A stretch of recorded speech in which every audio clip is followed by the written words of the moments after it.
Chisunga. I have to look at my list. We also have, the second speaker is going to be Teboko Tobane. He is a founder and CEO of Biomotive. Brylin is the CEO of El Paso.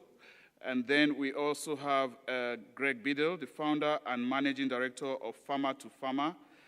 And then the last speaker will be Mr. He will not be the last. Mr. Boshoff Muller, the managing director of Afrimat Hemp. And then we'll have a virtual presentation from Mr. Sibusiso Taba, co-founder and CEO of ACA Group South Africa. We'll start with Dr. Brylin Chisunga with our presentation. Thanks. Yeah. The video, please.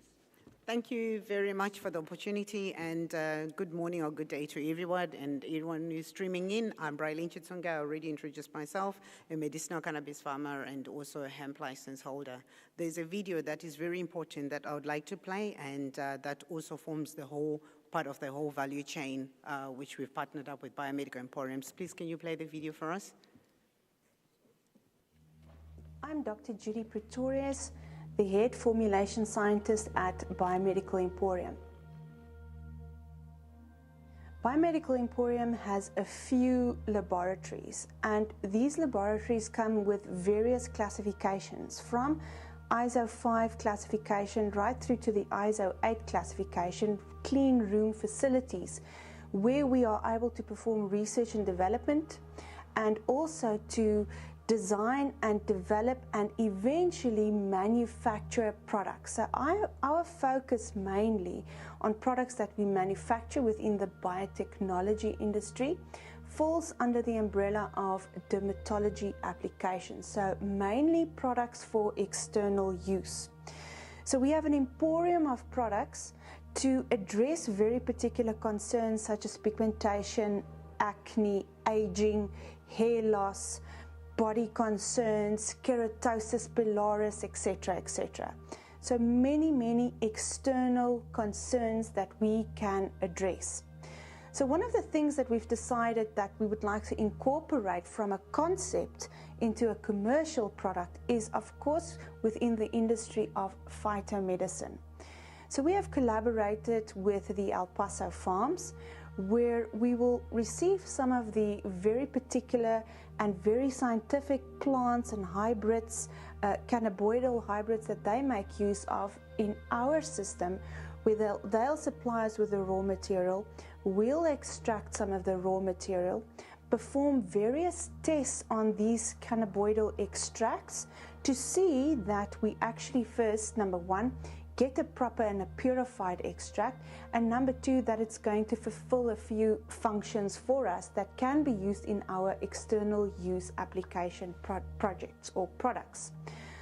More importantly, we also make sure that everything that we do, we collaborate with various academic institutions here in South Africa and abroad to make 100% sure that our extracted components will actually and ultimately deliver a biological and therapeutic response. So what we've seen so far,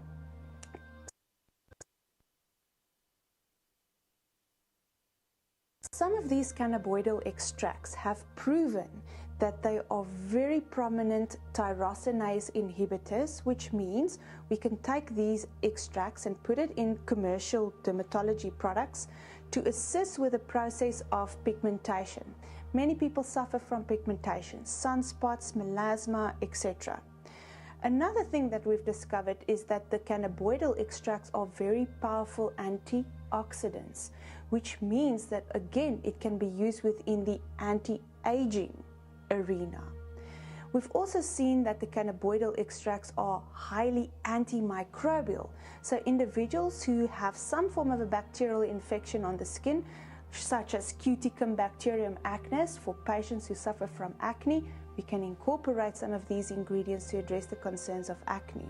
So we can incorporate the cannabinoid extracts that can be used in a dermatology application for massaging, reflexology, etc., even within the physiotherapy discipline to assist patients who suffer from severe pain. A final thing is individuals who suffer from alopecia, hair thinning, hair loss, inflammation on the scalp as well. You can incorporate some of these ingredients that can be used on the scalp, either in shampoo, wash-off products, or even scalp serums that can be massaged into the scalp to reduce inflammation on the scalp and also prevent hair thinning and hair loss. Notwithstanding other epithelial layers such as the mouth, so if you have concerns or bacterial infections in your mouth, you can make a gargle, a mouthwash with a cannabinoidal product, or even some eye drops with cannabinoidal ingredients to prevent sensitivity and inflammation in the eye. You'll see that the scope is endless and the sky is the limit. What we would like to do is take all of the research that we do in terms of cells that we culture, so we even culture skin cells such as keratinocytes and fibroblasts, take these cannabinoidal extracts and see how they react on the skin cells or epithelial cells, and focus on how it delivers a biological and therapeutic response. And once we have that data, the concept is there, and our job is to convert that concept into a commercial product.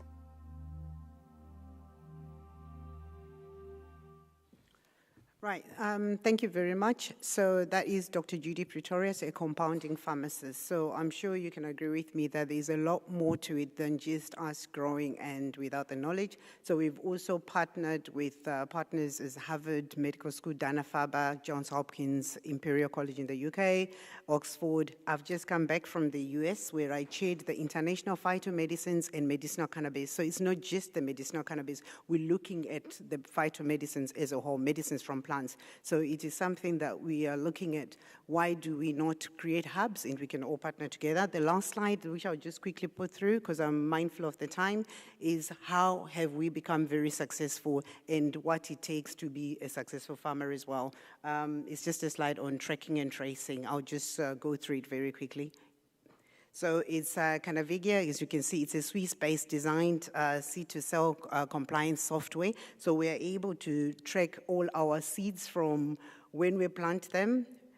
As you can see, this is on my farm. So every single plant on my farm in the greenhouse, you can actually see that it's tagged and there's a barcode, a QR code that you just scan. You scan the QR code, the little white papers that you see on each plant, you scan the QR code, it actually tells you how old is the plant, what is the fertigation, what have you used as insecticide, even the cleaning of the facility, how have you cleaned it, how have you pruned it, how have you dried it, how have you actually cloned it, and what are the humidity, anything that you want to see, it's all loaded on there. So what happens when you then get your product in, when it's compounded, when you get your product, there's a QR code, so you can actually scan it, and then you can go back to the whole history. When was it planted? What environment was it subjected? When, and all that. And this is being compliant and also meeting up with the EU regulatory processes. So I think I'll have to give others a chance because I'm mindful of the time. I'm happy to actually engage more when we're done. Thank you.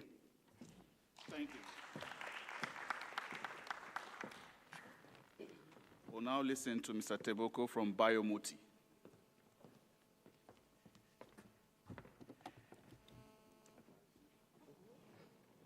Thank you, everyone.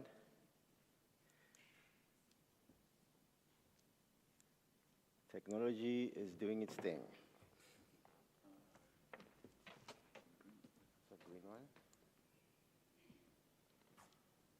The Biomotive presentation, please.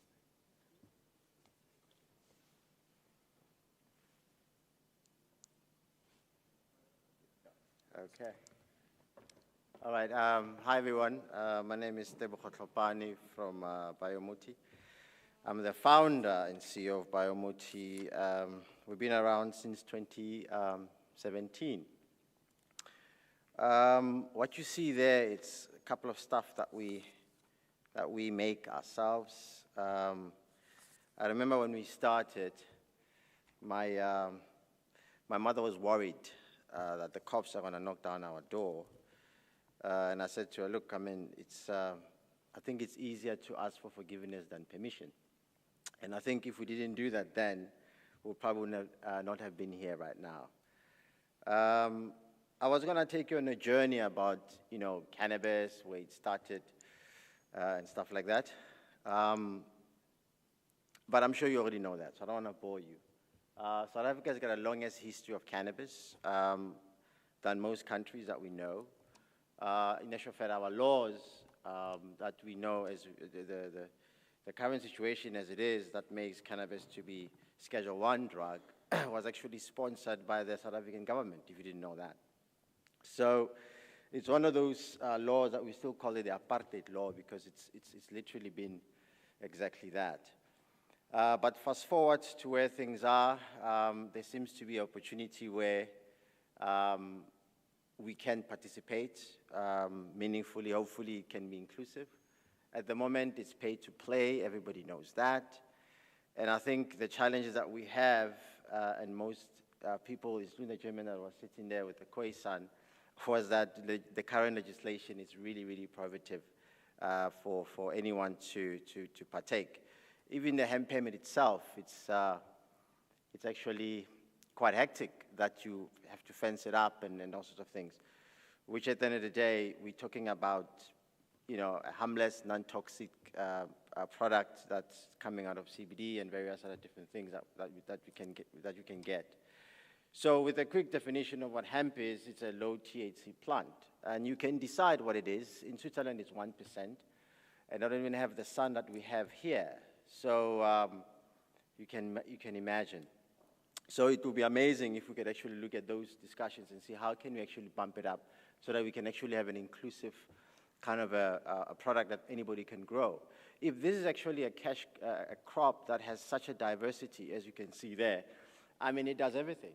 You've never seen a plant that actually has so many possibilities, from the stalk to the leaves to the flowers, the seeds.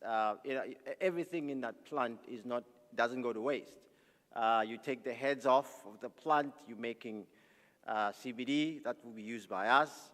What's left will be the seeds. You use the seeds to make oil, the oil that you can use in your salad or you can use in your car. And the stock that's left, Bossy here will use it to make hempcrete and build your house. So it's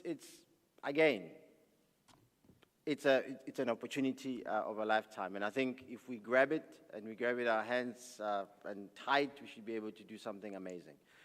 These are some of the things that we are making with regards to CBD. That little green one there, I'm sure, Fafudi, she's probably like, Debocho, we're looking at you. Basically, as you know, we are limited to 20 milligram a day per dose, and then you are limited to 600 milligram per pack. We were hoping that we could get some scientific evidence about how that came about, but hopefully we'll get there. We have such an unemployment rate in the country that it's actually sad that we always have to be fighting each other in order to achieve one single thing. You know what that is? Get everybody employed. Why is it that we're fighting about it? Why can't we come together and look at a solution together to be able to come up with these things that can actually make it happen? Small business, regulator. We are not enemies. We need to come together to actually have a discussion. Talk. How do we actually make this work? How do we succeed in making sure that we can make sure that people have jobs? Nutrition. When you talk about nutrition of cannabis, again, a single spoon of the seeds, it's 10 milligram of protein, 3,000 milligram of amino acids. It's just amazing plant when it comes to food security as well. So if you want to look at that, you can be able to use it for various things. So guys that are actually making food, same thing, same plant, same processes that are taking place, that, within the plant, you've got different products that you can be able to get, as I showed. Some of the equipment that's used for this, especially for the seeds part of things. My colleague, Bosi, will talk about the bricks that he's doing. But biofuel, also, big opportunity there. The hemp seeds itself, the conversion to diesel, it's 97%. We've got 7 refineries that are closed, that we have in the country. 5 of them are closed, 7 are operating. You can repurpose those ones and actually start generating renewable, energy out of biofuel.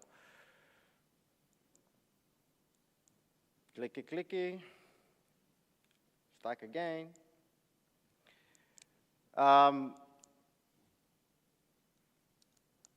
Okay, here we go. So here we're talking about, from a medicinal point of view, or I would say, body supplement. You've got what you call endocannabinoid system. We now know that, thanks to a professor in Israel that discovered that we actually have an internal cannabis system. And when you take CBD, that's what happens. All these systems that you have, and your body is made out of a whole lot of different systems, they actually get that nutrition, they actually get that balance. We call it homeostasis. And these CBD receptors are everywhere, as you can see, and this is the equipment that you use to extract. Normally, there's CO2 extractions, there's ethanol extraction, which is, used as well, and various different extractions. We've mastered certain extractions ourselves, including the ability to increase bioavailability using nanotechnology and so forth and so on. And these are the kind of products that we're looking at bringing to the market, as well as they have the indigenous IKS in them. It's got more lengana, which is your Artemisia afra, Singaparile, which is devil's claw for your joint support, Skeletium on the calming side with that product called Chillax, because you're looking at South Africa. If you crisscross the entire country, we're sitting with other rich plant medicines. So we see ourselves as not just cannabis, but cannabis is a foundation that is amazing, and I'm sure you'll agree going forward. We also have a different way of delivering different things. We're coming up with a weight loss that is inhalation-based. As I said, we've perfected certain, extraction capabilities where we can be able to deliver products to people in a very different way, more of a very innovative way that we could do it. And these are the products that we are looking at patent, a global patent for those kind of products. And it doesn't stop with weight loss. There's many different products that we can be able to look at, going forward with that kind of a delivery, because the bioavailability is much higher. You only need to use little of the product. If you're taking a capsule, for example, 100% of that, when you take it in, you're probably going to end up with 10%. You're going to end up with 10%, purely because of it's going through, your digestive tract and so forth and so on. So when you do inhalation, you need a little bit, but it goes immediately into where it's supposed to go. Environment, it's an amazing plant from an environment point of view. I'll quickly say this. If you're looking at carbon capture, every hectare that you plant cannabis, you can get about 22 tons of carbon capture, CO2. So it's amazing. Remediation, again, our colleagues from the Department of Gauteng were talking about that as well. We've got a lot of mine dumps, and we could literally remediate those very, very quickly. And I think parting points would be that please, let's try to increase the THC so that we can be able to bring it up to 1%.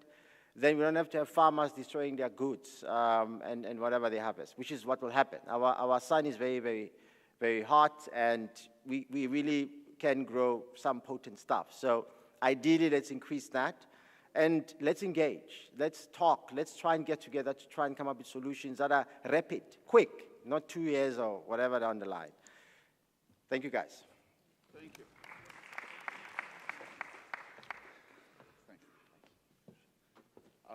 We'll now listen to Greg.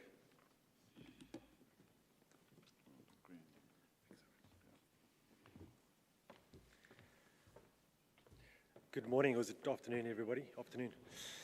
So I feel like I'm speaking about the light at the end of the tunnel. I've got some good news to share around the exporting of medical cannabis from South Africa in particular. So Farmer to Farmer is a full-service agency. We're not a brokerage. We don't trade in cannabis at this stage. We hold the hand of the supplier, being the licensed cultivator in South Africa, and the licensed distributor or importer in the country of choice. We host the foreign delegates, we bring them out, we take them to a selection of facilities, we help negotiate the supply agreements using international trade lawyers, and we then assist with the supply chain logistics at the end of the day too. So just to give an indication of what we've done so far in the last 18 months as farmer to farmer is we have successfully exported 120,000 grams, 120 kilograms of high THC flower from 5 different licensed cultivators to Australia.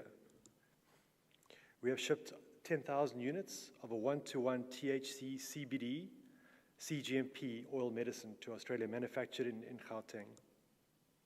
From South Africa, we've exported, in the last few weeks, we just exported 255 kilograms of high THC from 2 licensed cultivators.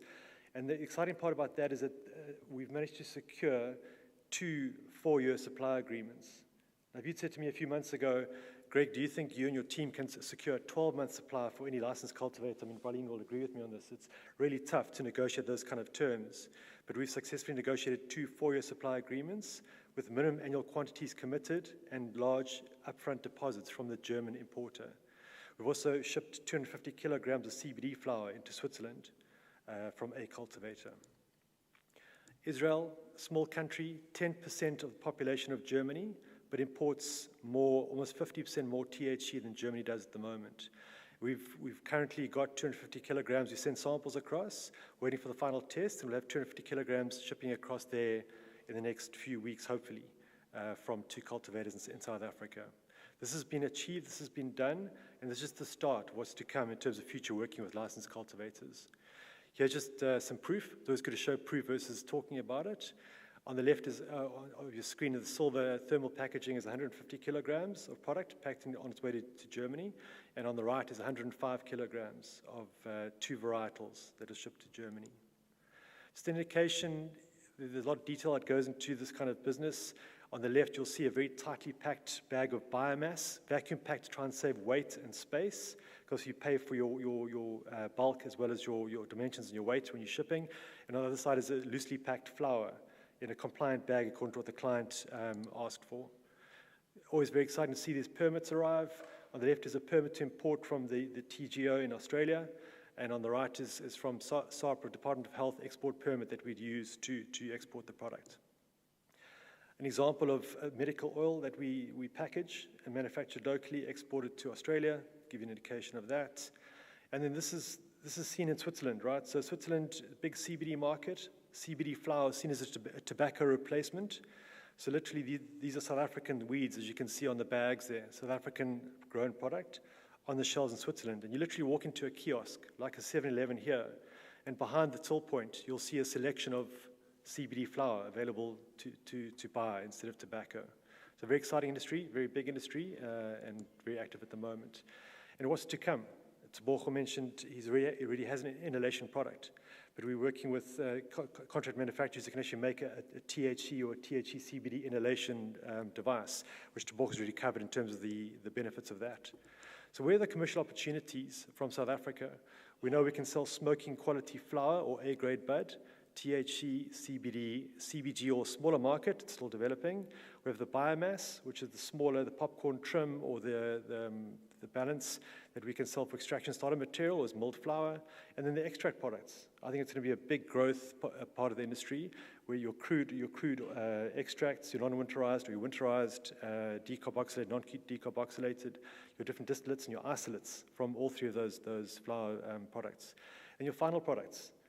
Your oils, vape cartridges, inhalers, edibles, sublingual strips, topicals, which are creams, and it goes on. And obviously hemp is covered already by 2 other people in this panel. Just quickly to go through the countries. So Australia is a really fast-growing market, lots of demand for product, and they seem to really enjoy what South Africa offers from a flower point of view, from the quality, from the pricing, and from the turnaround time we can offer in terms of delivering product to Australia. Germany is always seen as the holy grail. Everyone's going about Germany. You have to be EU GMP. But they're always working through the legal regulatory channels to actually take GACP product from South Africa through a contract manufacturer in a different country. It could be Portugal, could be Malta, or even Germany itself, and convert that product to EU GMP to meet the market's demands. Israel, as I mentioned, big demand. They imported 34 tons of THC medical cannabis last year. Germany imported around 22 tons. So, and Switzerland is the hot new country. As of 1st of August, they legalized the export and import of high THC flower and medicines into Switzerland. So we're busy with our first shipment to Switzerland on a high THC basis in the next few weeks. There's always complexities. The regulators from the INCB down, it takes 10 to 14 days to secure an import permit from Australia or Israel. It takes 14 to 21 days for SARP to issue an export permit on this side. Every client's got their own standards and demands. You've got ASHTETs in Australia, you've got the IMC GAP, Israeli Medical Cannabis Standard GAP in Israel, EU GMP in Germany, you've got the analytics, as we spoke about earlier, about the SSCP, about SANUS accredited, trying to find local laboratories who are consistent and offer a full portfolio of testing according to the pharmacopoeial standards required is challenging at the moment. Buyers, suppliers, and your contract manufacturers all add to the mix at the end of the day. Thanks for your time. Thank you, Greg. We'll now listen to Bishop.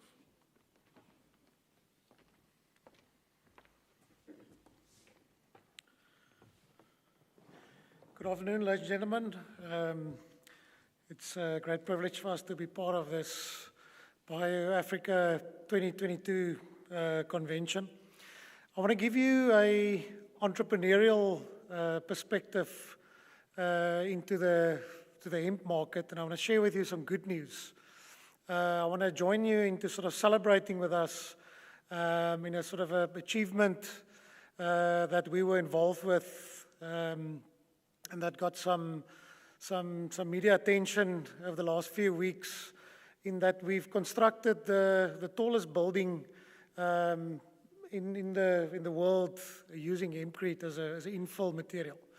And we've done this with obviously imported material from Europe. And we always talk about, we're sitting on resources in Africa, and we always send it out to get beneficiated and then buy it back at a higher price. And I think we've done the sort of reverse or the inverse of that. And I think what I'm trying to say with this is that imagine what we can achieve once this industrial hemp industry comes into its full momentum and in its full flung, basically. Just on hempcrete and why. There's a few aspects that I can talk about, but in terms of our current global situation, the construction sector contributes about 40% to the global carbon emissions. Of that 40%, 10% is embodied carbon footprint or carbon emissions, and 30% is operational footprint. And the target set out for 2030 and 2050 is ambitious. And we believe this can be achieved by using the likes of bio-based construction materials like hempcrete. And as Tsabogo mentioned earlier, that the hemp plant has great carbon sequestration capabilities, and then that throughout the value chain, combined with a cement-free lime binder, this gives the hempcrete a very good green balance sheet. Apart from the environmental side, there's various other opportunities, employment being one throughout the whole value chain, and also then socioeconomic challenges that we're facing in South Africa in terms of the housing challenges that we have, and it addresses a few of those challenges. Just to show a few visuals on the screen. These photos is not copied and pasted from a website somewhere abroad. This is all this development work and the slides that you see here is proudly South African developed IP, and we pride ourselves that we've made great progress in terms of developing a downstream hemp product range already in the construction sector. It's got very good natural insulating abilities, it's lightweight, and also great humidity regulation capabilities. And of course, also good fire resistance. And that's just to show you a few of the testing that's been done and some of the site work that's currently ongoing. So somebody asked me yesterday when we were chatting, when does talk go over into action? Ladies and gentlemen, this is action taking place on South African soil as we speak. And I want to encourage you, we've got all the ingredients in South Africa, in Africa, to make it happen. It's just a case of action. And then, just from our perspective, if we look at the value chain, there's still a lot that we're trialing at the moment and that we're learning in the industrial hemp space. If I look at genetics, currently no industrial hemp genetics is tested at scale. Yes, we do have some theoretical evidence or theoretical data on genetics growing at certain latitudes, but these genetics needs to be tested. And again, we need to develop local South African genetics because we identify that as a barrier of entry in terms of a cost point in the cultivation of industrial hemp. And then on compliance, of course, there's certain compliance criteria. We will submit in the coming year as we get data. We will submit. We'll make some submissions on the THC levels once we have some scientific evidence and some scientific data as discussed earlier in some of the discussions. But I think that's for an aspirant farmer or cultivation, especially in the industrial hemp sector. It's important to sort of notice or to be aware of the compliance challenges that one faces once starting in the sector. I think on the cultivation, it's very important to understand and to have a strategy and to have a purpose. We speak to many farmers, and it's just a case of it's not just a case of just putting seed in the ground and grow. There's different genetics for different, in terms of dominance in different areas, like fiber dominant strains or seed dominant strains, and that must be sort of taken into account case by case, on a case-by-case basis.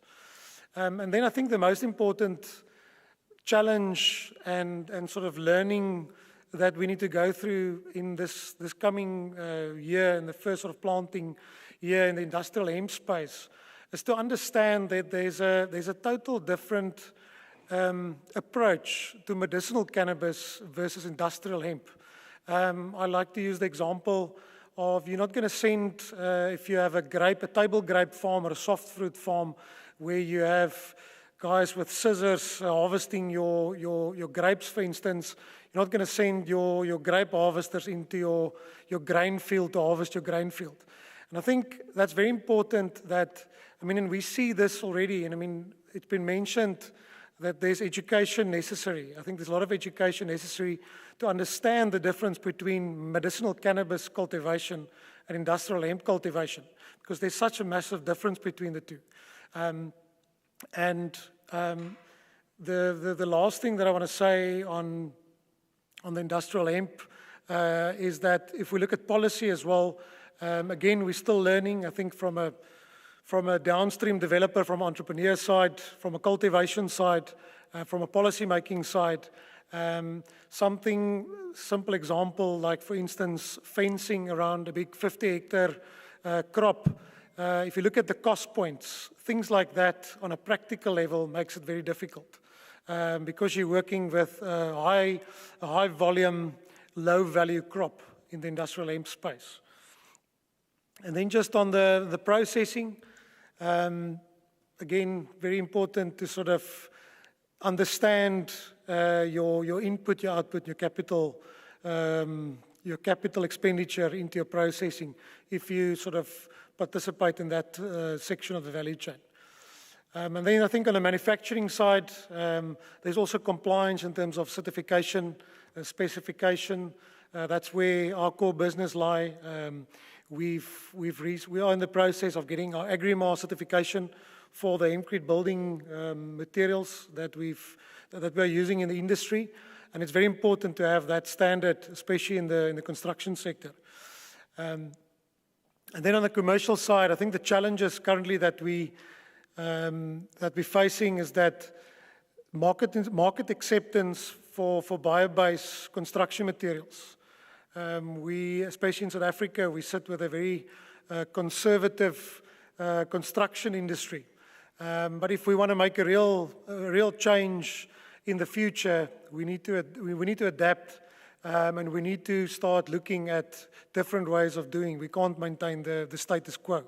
And I think the cost points which I touched on in terms of importing material, we are very excited that the hemp permits are coming through and that we'll see some local hemp farmers producing local hemp stalks locally in South Africa. And we support that. We want to support local.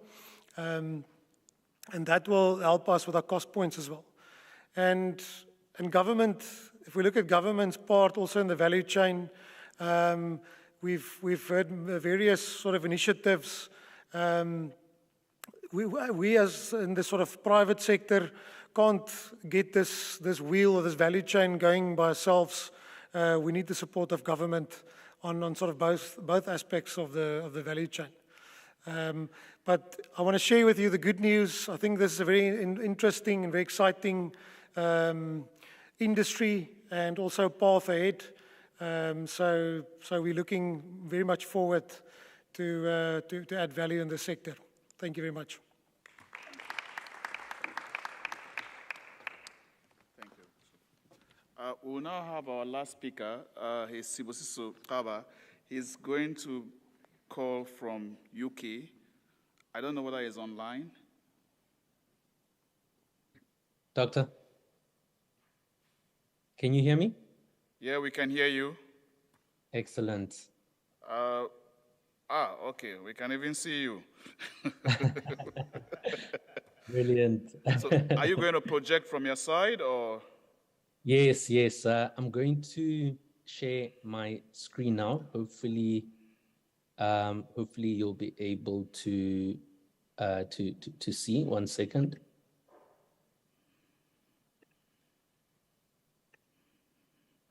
Yes, we can see. We can see your slides. You can continue. 8 minutes, please. Okay, excellent. So first and foremost, thank you so much, Doctor, and thank you so much to everyone at today's convention. I think it's been excellent to get so much insights from such great speakers across a broad range of topics. My name is Sibusiso Kaba, and I'm the co-founder and CEO of Africa Cannabis Advisory Group.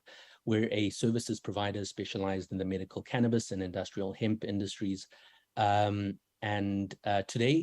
we are going to be taking a look at the international medical cannabis industry, unpacking the imports and exports within the industry, having a look at compliance requirements, and providing some insights into what we feel is going to be required for Africa to build and develop a meaningful cannabis industry that can create jobs and put Africa on the map in terms of being a truly relevant and global player within the cannabis industry.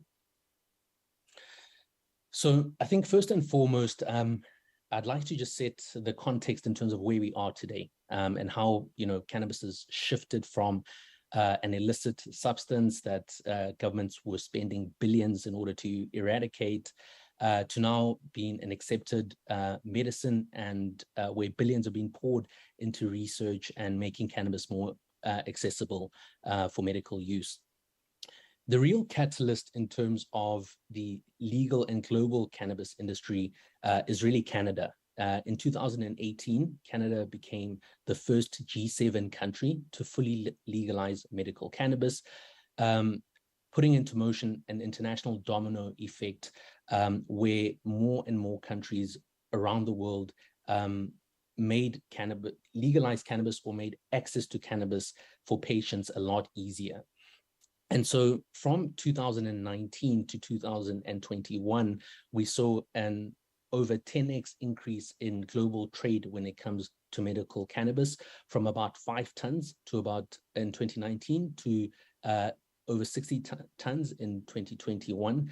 We expect to see this trend continue to increase exponentially over the next 10 to 15 years as more countries legalize medical cannabis, or in countries where medical cannabis is legal, make patient access more easier. Now, what's quite important to understand in terms of when we talk about medical cannabis is that we are actually mostly talking about medical cannabis flower. So bulk flower is the format by which cannabis is traded, mostly traded internationally.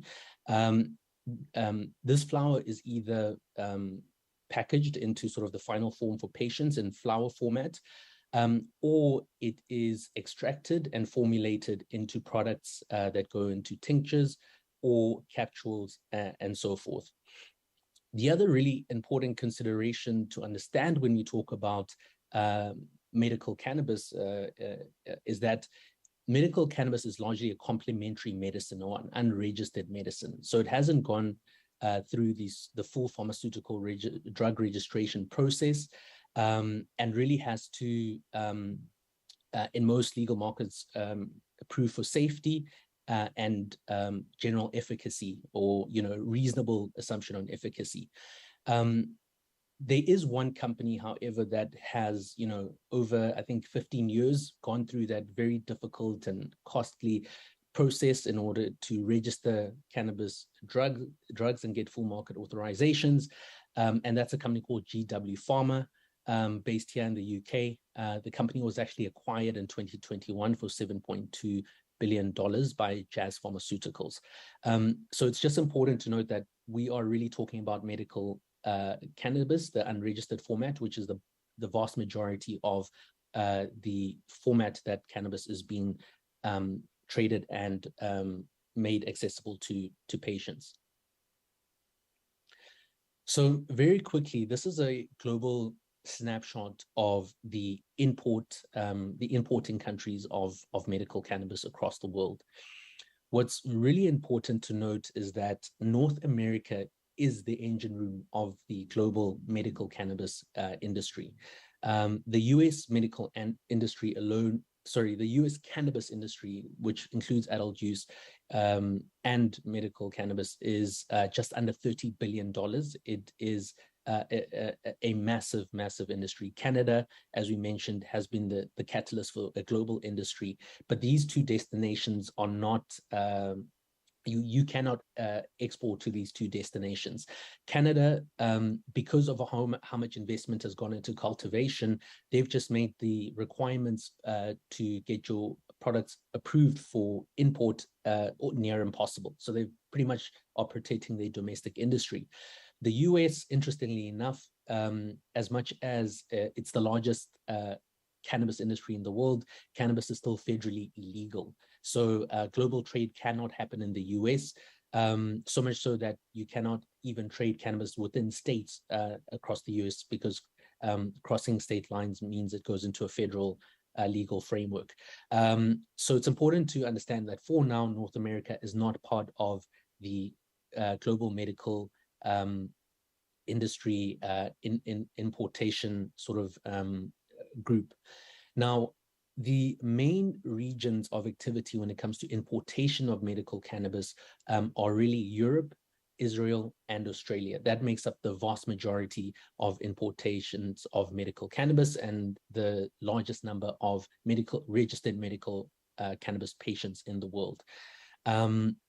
Now, we see that for Europe, Germany is really the market that has led the way in terms of not only legalization, but also in terms of growth, with over 120,000 patients in Germany.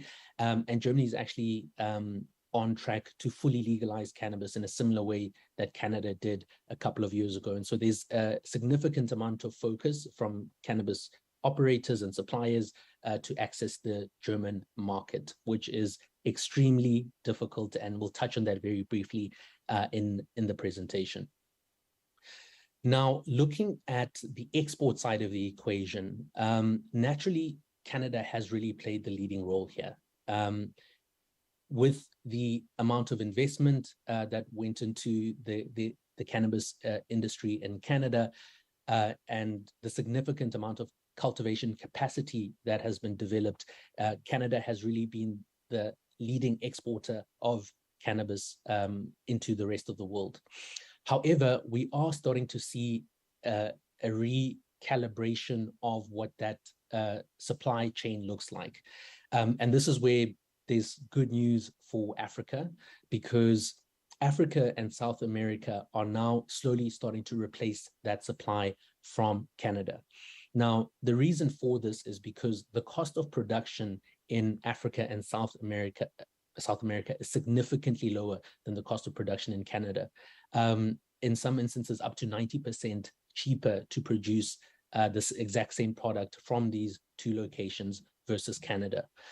Now, where the challenge comes in for Africa and South America is around compliance. So it's not good enough to just get your cannabis license from SAPRA, for example, or your respective regulator in Africa or South America, but you really have to develop your cannabis operation with the end in mind. In other words, working backwards from the patient in Australia, in Israel, in Germany, in the UK to your facility or your production today. And that's where we see very significant challenges for cannabis suppliers from these emerging markets to sort of meet these international standards. Now, when it comes to international certifications, there's two really important frameworks that are very, very important to understand and to master as cannabis producers or as aspiring cannabis exporters. The first one being GACP, or Good Agricultural and Collection Practices. This mainly applies to the cultivation side of the equation. So ensuring that this process is done in a way that the product will meet sort of stringent criteria for product quality, cleanliness, etc. Post-harvest, once the flower is harvested, so whether that's harvested for a flower format that reaches the patient, or extraction or formulation, etc., that now falls into what we term the Good Manufacturing Practice Framework, or the GMP framework. For Europe, we term that EU GMP. And this certification is one that is extremely costly, lengthy, and difficult to attain, and hence why we've seen a lot of cannabis producers in Africa and South America falling when it comes to the compliance component. So the understanding and the application of these two frameworks are extremely critical for our respective industries to thrive and begin to fill this gap in terms of demand. Now, the main, as I mentioned, the main challenge that we have in a lot of these emerging market cannabis locations is that entrepreneurs solve for getting a license, a SAPRA license, for example, and they fail to sort of look a little bit further beyond that in terms of what actually is going to be required for them to get the product into Israel, Germany, etc. So the SAPRA license, important to get that and meet the requirements. The international certifications, extremely critical in order to have a long-term ability to supply these markets and regions. But lastly, and most importantly, product quality and cannabinoid profile. We review certificates of analysis to determine whether a product will meet the standards of these importing countries. And so these three pillars are vital in order for Africa to become a world leader when it comes to the supply of cannabis. Lastly, I think the as much as we do have this compelling international opportunity in terms of being able to supply international markets as they grow, from our perspective, we see the main opportunity for Africa to be a leading player in the cannabis industry in establishing a domestic industry where patients can access medical cannabis for conditions that are prevalent in our continent, sort of HIV and AIDS symptoms, diabetes, pain management, etc. The development of a domestic supply chain and infrastructure and research capabilities where we produce and consume cannabis locally over the long term will allow Africa to become a leader in developing IP for the industry and best practice for the international industry. And so purely focusing on exports, we think may have a clear short-term benefit. But if we are looking at a 10, 15, 20, 30-year timeline, we really do have to embrace what medical cannabis can do for us. And in doing that, we will develop expertise, IPs, and best practices that can really accelerate and enable us to be really central to the global cannabis industry. Thank you so much. Thank you, Sibosiso. We will now open the floor for questions, comments, or suggestions. Any questions? Wow. It seems okay, Martin. Everybody wants to go for lunch. Just a quick question. Thank you very much to the speakers. A quick question. Why is there never a mention of Africa in our export ambitions? I mean, we have 1.3 billion people, and narcotics are already accepted. You know, if we say THC is a Schedule 6 narcotic in South Africa, it falls within the INCB ambit, and therefore it will be the same as, in my assessment, fentanyl and codeine.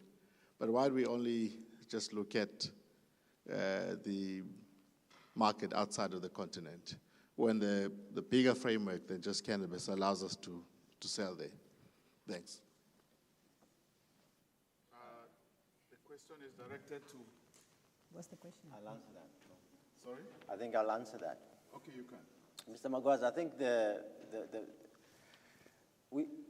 think we find more and more that African leaders aren't looking at cannabis as a potential crop from a point of view of it being used either for medicinal or for food security, which is a very diverse crop, as we know. Everybody's looking at it from an export point of view, shipping it somewhere. And my view is that we need to create the market here at home. Hence our direction as Biomotive, where we're creating products. If we're going to be exporting, let's export ready, finished products. Let's not look at a scenario where we're exporting cannabis or any product for that matter that's coming out of Africa in a raw form.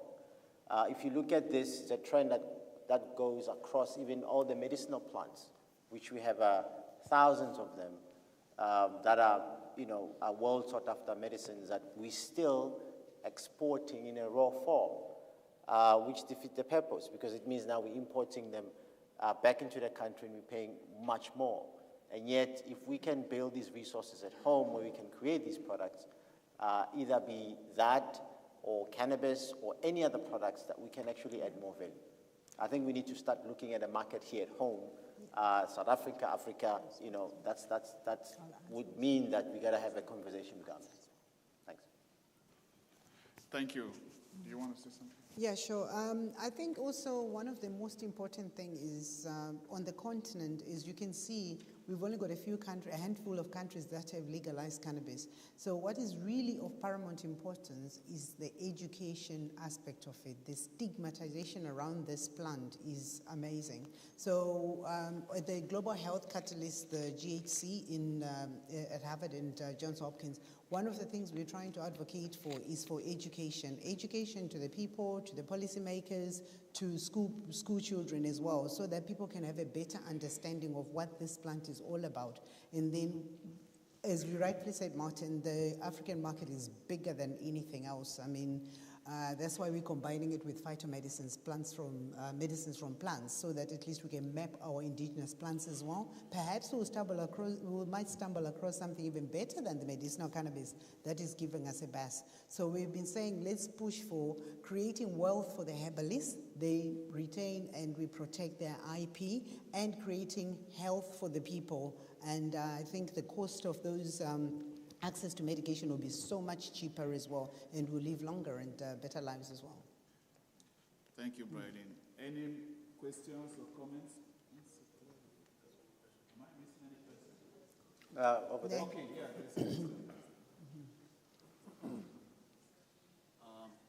Good afternoon, everyone. I'm actually from Ponderland, and as you know, there's a lot that we're famous for, and it's all these grandmamas. Sorry, your name? Bandile, from a company called Capri, but this is a different capacity, where you actually have a lot of the cultivated cannabis that actually exists in South Africa is planted either in the highlands of KwaZulu-Natal or in Ponderland outside of license by grandmothers who've been doing it for generations. And yet, whenever you see the conversation around cannabis, it's always about the small business owner or other corporates that are coming in. How do we integrate the gogos who've been doing this for a while, ensuring that they get this industry working for them, bringing wealth to those places? Because for me, the conversation seems to be like the people who are growing weed seem to never be represented at all. Thank you. Who want to take that? I can take it.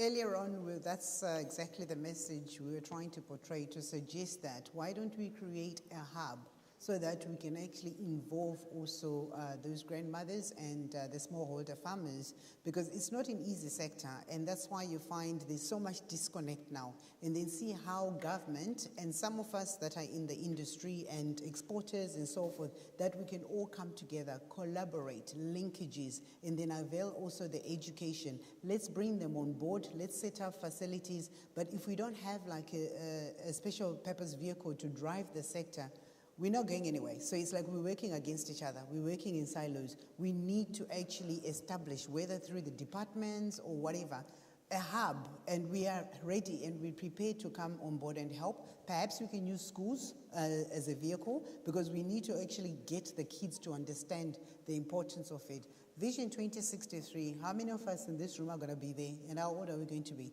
The 5-year-old of today will be 49 years old in 2063. This is where we need to push. Let them understand, what does this plant do? Because we're also not even thinking of the children. What's going to happen when it's fully legalized or whatever is happening? The access of it and what's happening. So I think it's about the hubs. Let's form the hubs. Let's form the linkages. Let's all connect and let's actually push it together. There is much, much more. It's such a big piece of cake that we can all have a bite of. So the regulatory authority, we meet with them regularly, and they're ready to help, and they're very stringent in their audits as well. So I think they can also play a very important role, but we're happy to engage with you after this session as well and see how we can actually do it. I am for evidence-based practice. Let's show it. Let's not just talk. Okay, I'll take Boshoff, and please make it. Yeah, I just want to comment. I think the focus, if we talk about cannabis, Ponderland, it's all around the THC and the flower component. But I just want to sort of throw I just want to put it out there on the table, is that the shortest route to market is probably the non-medicinal, the non-THC component of the plant, which is the stalks in the construction sector, if we talk about the Ponderland context. And yeah, I mean, I think unfortunately we can't have access to that material. from a policy point of view or from a regulatory point of view. But I think sort of a question back is there maybe a way that one could investigate a way of utilizing the non-THC components of the plant from the ponderland as a short-term solution? Yeah, I mean, adding to what Boss is saying, which is relatively very true, and I think owing to the fact that we know that those land-raised strains that in the ponderland that are there, they're not even higher than 5% with THC. So if we can decide, or Switzerland can decide that their hemp is 1%, why can't we decide that ours is 5%? And when we do that, we automatically accommodate those land-range strains that's been growing in that region and making sure that people like Bossy and people like ourselves have biomass that we can actually get from those areas. I think that's something that we need to look at and think about really to say who decides, how did they decide that 1% was the right percentage? And can we not decide that 5% is? Keeping in mind of the fact that we've got a lot of variables that are actually affecting and spiking the THC where it is at the moment. Thank you. Colleagues, we're standing between ourselves and lunch, except there's a burning question or comment. Okay. Sorry, Doctor. Just maybe, just to also share some thoughts on that question, which I think is very, very important. Yeah. So for us, this is why we advocate for sort of a framework that fully legalizes cannabis in South Africa and across the continent, because you cannot have a industry where historically the people that have depended on this plant for an income cannot fall within this conventional global framework. There's millions of consumers, hundreds and thousands of communities and rural that depend on this plant. And so in a world where you fully legalize and create a framework for cannabis to thrive, you can then first and foremost create funding solutions for these communities, register these communities in terms of, the local supply chain, because initially it will probably only be local. You can then overlay that with cannabis tourism. There's a very rich history when it comes to the cannabis plant in KZN, Eastern Cape, and other parts of the continent. And so we can actually create brands and create an experience for the international community around our rich and diverse history with this plant. We can then formalize distribution into across the country, whether that's in the township economy, where perhaps you, in a similar way to alcohol, you can sort of have a distribution model and sort of varying levels of THC, in terms of accessibility and characterization, and you can even centralize the processing of the flower and the quality control of the flower. So without a fully legal framework, it's not possible for ponderland communities to export cannabis to Germany. It's near impossible in terms of how stringent the requirements are for the German regulator. So this is where political will becomes imperative, because without political will, we'll sort of, copy paste what we see in other countries and not have the courage and bravery to create an industry that empowers our people and also factors in, some of the downsides of cannabis. For example, restricting cannabis to minors, which is a very, very important thing to do. Restricting cannabis to certain, individuals that may have, psychosis, etc. Under a legal framework, we can control, and we can actually create a thriving industry that can then also allow us to be competitive internationally. For example, as other markets open up recreationally, we can then start to, really export some of our land-raised strains and really build a global, thriving, local cannabis industry. Thank you. Daphne, the last word from you. Okay, thank you. What I wanted to say is that So I'm going to use your name.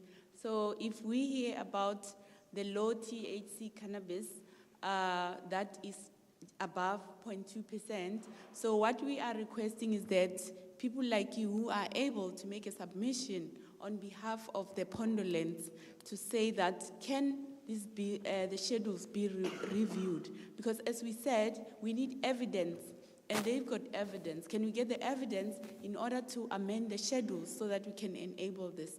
And in terms of Teboro, remember the schedules where you were referring to the amendments that, and you were speaking about complementary products. Remember, if it's a complementary medicine, we are not saying to you, if it is above, it's not a complementary medicine.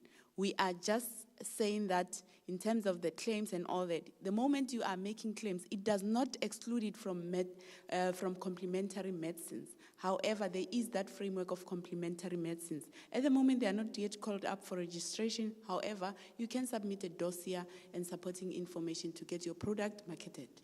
So there is some enabling mechanisms. We must just make, let's just be aware of them and see how we also communicate with the regulator to ensure that we are aligned, and then what needs to be enabled, be enabled. We are open to making this work, but we really need the policy decisions.